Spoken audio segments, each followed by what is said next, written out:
ते जे विभाजन झालं, त्या विभाजनानंतर हिंदुत्व हाच कळीचा मुद्दा होता की भारतीय जनता पक्ष काँग्रेस विरोधामध्ये लढल्यानंतर काय परिस्थिती होती.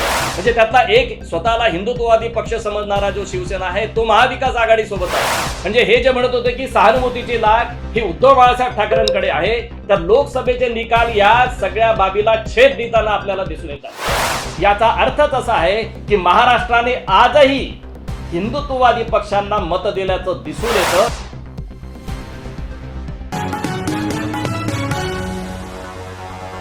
नमस्कार, मी सूर्यकांत भारतीय.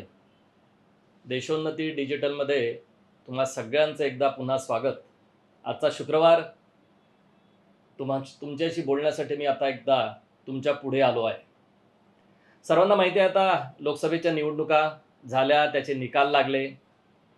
देशभरामध्ये NDAचं सरकार आता येत आहे. आदत पंतप्रधान मोदींचं भाषण झालं, ते आता राष्ट्रपतींना नुकतेच भेटायला गेलेले आहेत आणि ते तिकडे भेटायला गेले आणि मी तुमच्यासोबत चर्चा करायला इकडे आलो आहे.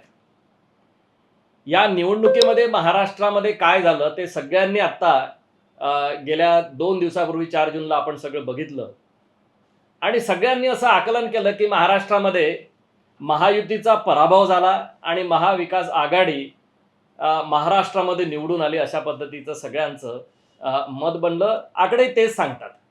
म्हणजे महायुतीला 17 जागा 3 पक्ष मिळून आणि महाविकास आघाडीला 29 जागा आणि एक 30वी जी जागा आहे ती अपक्ष जे काँग्रेसचे जे होते विशाल पाटील सांगलीमधून निवडून आले त्यांची एक जागा, असे म्हणून जर त्यांचाही जरी अंतर्भाव केला तरी अशा 30 जागा.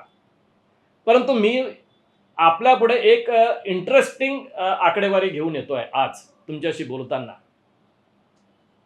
ही आकडेवारी तुम्हा सगळ्यांना अचंबित करणारी असेल आणि या आकडेवारीतून महाविकास आघाडीला इतकं खुश होण्याचं कारण नाही, ही ती आकडेवारी दर्शवते. सगळ्यांनी त्याच्या संदर्भातला मी आकडेवारी ज्यावेळी तुम्हाला देईल त्यावेळी सगळ्यांनी याच्या संदर्भातला विचार केला पाहिजे की राजकारण या आकडेवारीमधून कसं आपल्याला दिसायला पडतं. ती आकडेवारी मी तुमच्या समोर आत्ता सांगतोय.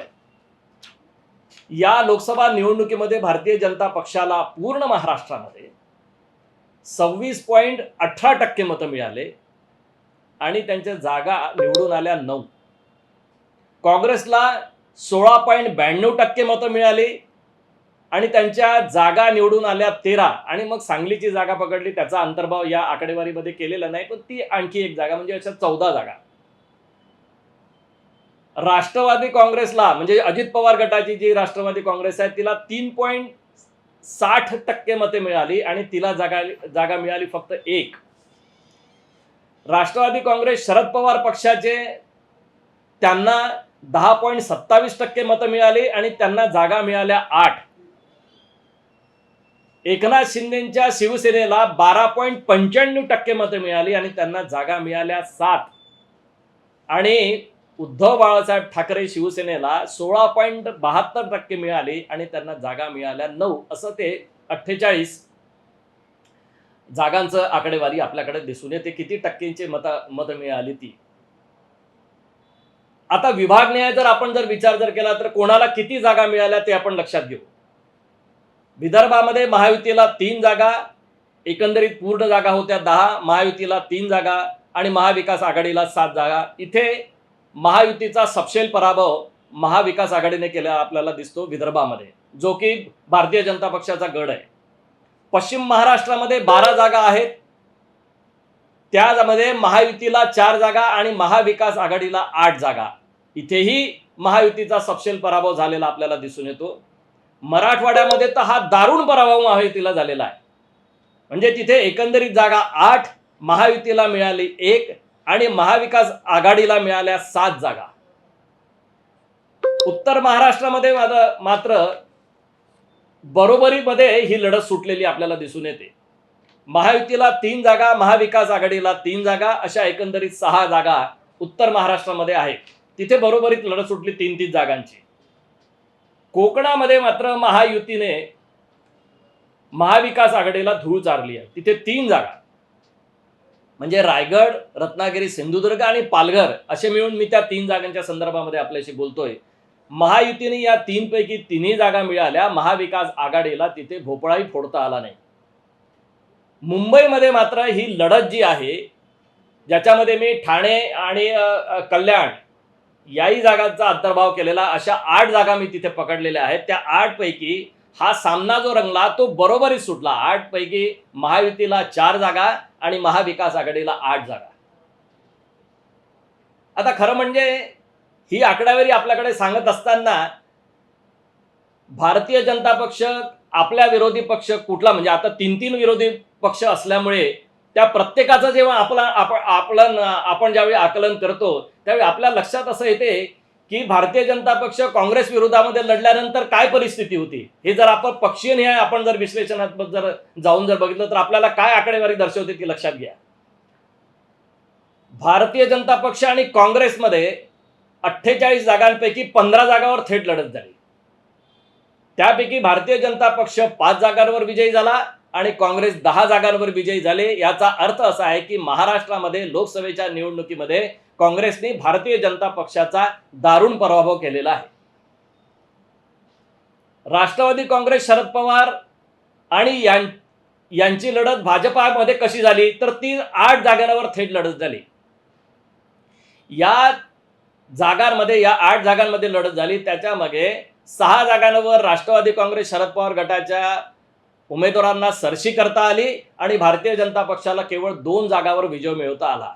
म्हणजे इथेही राष्ट्रवादी काँग्रेस शरद पवार गटाने भाजपावर मात केलेली आपल्याला दिसून येते. राष्ट्रवादी विरुद्ध राष्ट्रवादी, म्हणजे राष्ट्रवादी शरद पवार आणि राष्ट्रवादी अजित पवार यांची 2 मतदारसंघामध्ये थेट लढत झाली. एक शिरूरमध्ये आणि एक बारामतीमध्ये. इथे दोन्ही जागी शरद पवारांनी अजित पवारांना मात दिल्याचं आपल्याला दिसून येते. म्हणजे हा सामना जो झाला तो 0 विरुद्ध 2 असा शरद पवारांनी जिंकलेला आपल्याला दिसून येतो.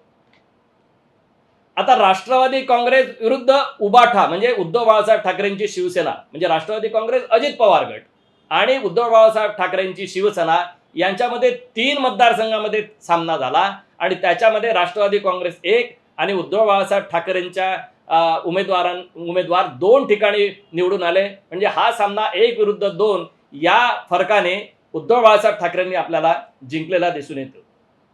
शिवसेना विरुद्ध काँग्रेस, म्हणजे शिवसेना एकनाथ शिंदे विरुद्ध काँग्रेस या एका जागी सामना झाला आणि त्याच्यामध्ये काँग्रेसने बाजी मारलेली आपल्याला दिसून येते. ते म्हणजे आपण कोल्हापूरचा मतदारसंघ ज्याला आपण म्हणता येईल.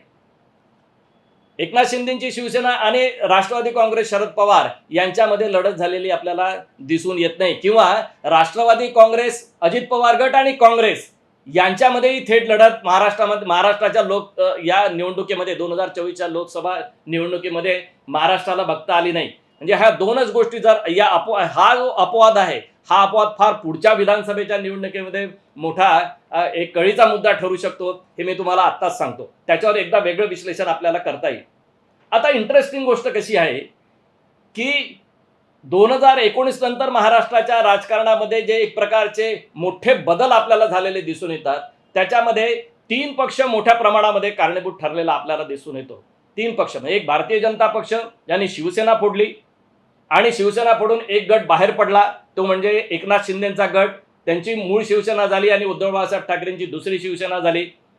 आणि याच्यामध्ये भारतीय जनता पक्षावर खापर फोडण्यात आलं की त्यांनी उद्धव बाळासाहेब ठाकरेंची शिवसेना फोडली. आता यांच्यामध्ये कशी लढत झाली आणि एकनाथ शिंदेच्या शिवसेनेच्या खासदारांना गद्दार असं म्हणून संबोधलं गेलं, तर ह्या म्हणजे विधानसभेच्या पूर्वी ही झालेली लोकसभा, ही जी ज्याला आपण सेमीफायनल म्हणू, या सेमीफायनलमध्ये हे आपसात लढल्यानंतर कसं चित्र झालं ते त्याची एक स्टॅटिस्टिक जी आहे, त्याची जी आकडेवारी ती फारच इंटरेस्टिंग आहे, ती तुम्हाला मी आता सांगतो. भारतीय जनता पक्ष आणि उद्धव बाळासाहेब ठाकरे हे आपण पहिल्यांदा लक्षात घेऊ. भारतीय जनता पक्ष आणि उद्धव ठाकरेंमध्ये 5 जागांवर थेट लढती झाल्या. यापैकी भारतीय जनता पक्षाने 3 जागी विजय मिळवला आणि उद्धव बाळासाहेब ठाकरेंच्या शिवसेनेला केवळ एका जागावर विजय मिळवता आला. आणि जी सांगलीची जी जागा आहे, जिथे भारतीय जनता पक्ष आणि उद्धव बाळासाहेब ठाकरेंची शिवसेना यांच्यामध्ये लढत झाली, पण तिथे अपक्ष सांगलीचे जे विशाल पाटील ते निवडून आले, त्याच्यामुळे ती पण एक जागा गेली. म्हणजे हा जो 5 जरी सामना झाला असले तर त्याला एक आपण टाय मानू, पण 3 विरुद्ध 1 हा जो सामना आहे हा भारतीय जनता पक्षाने जिंकलेला आपल्याला दिसून येतो. आता राहिला शिवसेना, एकनाथ शिंदेची शिवसेना आणि उद्धव बाळासाहेब ठाकरेंची शिवसेना, याच्यामध्ये 14 जागांवर थेट लढती झाल्या. आणि तुमच्या लक्षात असेल मित्रांनो की या 14 जागांपैकी ही लढत जी आहे ही टाय झाली आहे. 7 जागांवर उद्धव बाळासाहेब ठाकरेंची शिवसेना निवडून आली आणि 7च जागांवर एकनाथ शिंदेची शिवसेना निवडून आली. म्हणजे एक प्रकारे तो टाय झालेला आपल्याला दिसून येतो. म्हणजे हे जे म्हणत होते की सहानुभूतीची लाट ही उद्धव बाळासाहेब ठाकरेंकडे आहे, तर लोकसभेचे निकाल या सगळ्या बाबीला छेद देताना आपल्याला दिसून येतात. हे असं महाराष्ट्रामध्ये झालेलं नाहीये. महाराष्ट्रामध्ये एकनाथ शिंदेच्या शिवसेनेला 7 जागा मिळाल्या हे बरोबर आहे आणि उद्धव बाळासाहेब ठाकरेंच्या शिवसेनेला 9 जागा मिळाल्या हेही बरोबर आहे. पण जेव्हा ते आपसामध्ये लढले तेव्हा मतदारांनी त्यांना 50-50 असा कौल दिलेला आपल्याला लक्षात येतो. 7 जागी शिवसेना एकनाथ शिंदेची आणि 7 जागी बाळासाहेब ठाकरेंची शिवसेना अशी लढत झालेली दिसून येते. आणि याचा अर्थच असा आहे की महाराष्ट्राने या दोघांनाही समान कौल दिलेला आहे. आणि हा जो सामना रंगला, ह्या सामना रंगल्यानंतर माझ्या एक गोष्ट लक्षात आली की महाराष्ट्रामध्ये पुरोगामी असलेले पक्ष आणि हिंदुत्ववादी पक्ष, म्हणजे त्यातला एक स्वतःला हिंदुत्ववादी पक्ष समजणारा जो शिवसेना आहे तो महाविकास आघाडी सोबत आहे. पण इतर दोन्ही पक्ष जे आहेत, राष्ट्रवादी काँग्रेस, शरद पवार आणि काँग्रेस, हे दोघेही स्वतःला पुरोगामी समजतात.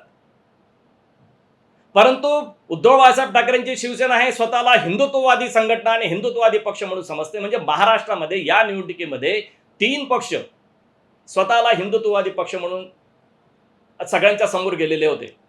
म्हणजे शिवसेना एकनाथ शिंदेची, भारतीय जनता पक्ष आणि उभाटा शिवसेना असे 3 पक्ष. आणि मग तिच्यामध्ये अजित पवार गट हे सुद्धा स्वतःला फुले शाहू आंबेडकरांचे असे पुरोगामी पक्ष म्हणून स्वतःला मानतात.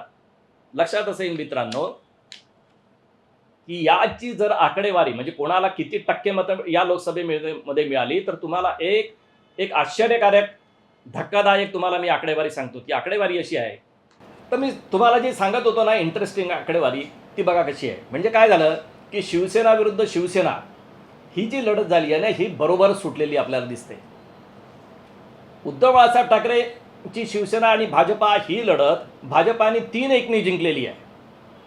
आणि भाजपा विरुद्ध राष्ट्रवादी काँग्रेस, शरद पवार गटाची ही 2-6 या रेशोमध्ये ती शरद पवारांनी जिंकलेली आपल्याला दिसून येते. परंतु ज्यावेळी या सगळ्या आकडेवारींचा आणि मिळालेल्या मतांच्या टक्केवारींचा ज्यावेळी मी विचार करतो त्यावेळी माझ्या असं लक्षात येतं की महाराष्ट्रामध्ये कायम, म्हणजे महाराष्ट्राची निर्मिती झाली तेव्हापासूनचा जर आपण विचार जर केला तर पुरोगामी आणि प्रतिगामी, ज्याला प्रतिगामीमध्ये हिंदुत्ववादी पक्ष असं म्हटलं जातात, आणि विशेषतः उद्धव बाळासाहेब ठाकरे म्हणजे बाळासाहेब ठाकरेंची शिवसेना जी आहे की बाळासाहेब ठाकरे स्वतःच्या पक्षाला कायम हिंदुत्ववादी पक्ष म्हणून संबोधित असत. आणि तुम्हाला सगळ्या महाराष्ट्राच्या सगळ्या जनतेला ते माहिती आहे. आणि हाच हिंदुत्वाचा मुद्दा सोडून 2019 साली उद्धव बाळासाहेब ठाकरेंची शिवसेना ही राष्ट्रवादी काँग्रेस आणि काँग्रेस सोबत गेली. आणि त्याच्यानंतर त्यांचं जे विभाजन झालं त्या, आणि ते 2022 साली ते जे विभाजन झालं, त्या विभाजनानंतर हिंदुत्व हाच कळीचा मुद्दा होता. आणि ज्या मुद्द्यावरून एकनाथ शिंदे बाहेर पडले काही आमदारांना घेऊन, 40 आमदारांना घेऊन, आणि तो पक्ष फुटला. आणि म्हणून मूळ शिवसेना, खरी शिवसेना म्हणून एकनाथ शिंदेकडे गेली आणि उद्धव बाळासाहेब ठाकरेंची शिवसेना ही वेगळी राहिली. आणि मी ज्यावेळी या सगळ्या लोकसभेचा ज्यावेळी विचार करतो, कोणाला किती टक्के मतं मिळाली त्याचा जेव्हा मी विचार करतो त्यावेळी मी 2 भागामध्ये याचा विचार केलेला आहे. एक, हिंदुत्ववादी पक्षांना मिळालेली मते किती, ती पक्ष कोणती, आणि पुरोगामी स्वतःला म्हणणारे पक्ष आणि त्यांना मिळालेली मते किती, याची जेव्हा मी गोळाबेरीज करण्याचा प्रयत्न करतो तेव्हा माझा एक आश्चर्यकारक ही आकडेवारी आपल्याला लक्षात येते की महाराष्ट्राने महाविकास आघाडीला, म्हणजे ज्याला पुरोगामी असल्याचा ज्यांच्यावर शिक्का आहे किंवा जे स्वतःला समजतात, त्यांना आजही महाराष्ट्राने कमी मते दिलेली आहेत. परंतु मतांचं एकत्रीकरण झाल्यानंतर काय होतं त्याचा हा परिणाम आहे. म्हणजे आज जर पुरोगामी मतांची टक्केवारी त्या पक्षांना मिळालेली त्यांची टक्केवारी जर लक्षात घेतली तर ती आपल्याला 33.79% मतं मिळालेली आपल्याला दिसून येतात. आणि ही टक्केवारी मी कशी पकडलेली आहे, याच्यामध्ये काँग्रेसला मिळालेली मतांची टक्केवारी पकडलेली आहे. राष्ट्रवादी काँग्रेस, शरद पवार गट आणि राष्ट्रवादी काँग्रेस, अजित पवार गट या सगळ्यांची मिळून जी टक्केवारी येते ती टक्केवारी 33.79 आहे. आणि हिंदुत्ववादी पक्ष जे शिवसेना, भारतीय जनता पक्ष आणि एकनाथ शिंदेची शिवसेना या तिघांच्या मतांची टक्केवारी जर केली तर ते 55.85% येते. याचा अर्थच असा आहे की महाराष्ट्राने आजही हिंदुत्ववादी पक्षांना मत दिल्याचं दिसून येतं. फक्त विरोधी पक्षामध्ये म्हणजे ज्याला आपण महाविकास आघाडी ज्याला असो, कारण आता सत्ताधारी भारतीय जनता पक्ष आणि त्यांची टीम असल्यामुळे, ते महायुती असल्यामुळे यांना विरोधी पक्ष आपल्याला म्हणत आहे त्यांना जास्त मतं मिळाली. याचं कारण असं आहे की मतांचं एकत्रीकरण करण्यामध्ये महाविकास आघाडी यशस्वी झाली आणि मतांचं एकत्रीकरण करण्यामध्ये महायुती अपयशी ठरली. त्याचेच हे परिणाम आहे. म्हणजे आजही महाराष्ट्राने हिंदुत्ववादी पक्षांना जास्त मतं दिली, हेच या आकडेवारीचा निष्कर्ष निघतो. मला असं वाटते ही आकडेवारी पुढच्या विधानसभेमध्ये ही महायुतीला अधिक लाभदायक ठरेल आकडेवारीच्या दृष्टीने विचार जर केला तर. आणि या आकडेवारीचा विचार महाविकास आघाडी नक्की करेल. लोकांच्या समोर ही इंटरेस्टिंग आकडेवारी द्यावी हाच या शोचा आणि आजच्या तुमच्या समोर येण्याचा माझा उद्देश होता. पुढच्या एपिसोडला एका नवीन विषयाला घेऊन तुमच्याकडे येईन. तोपर्यंत नमस्कार, सुखी राहा, धन्यवाद.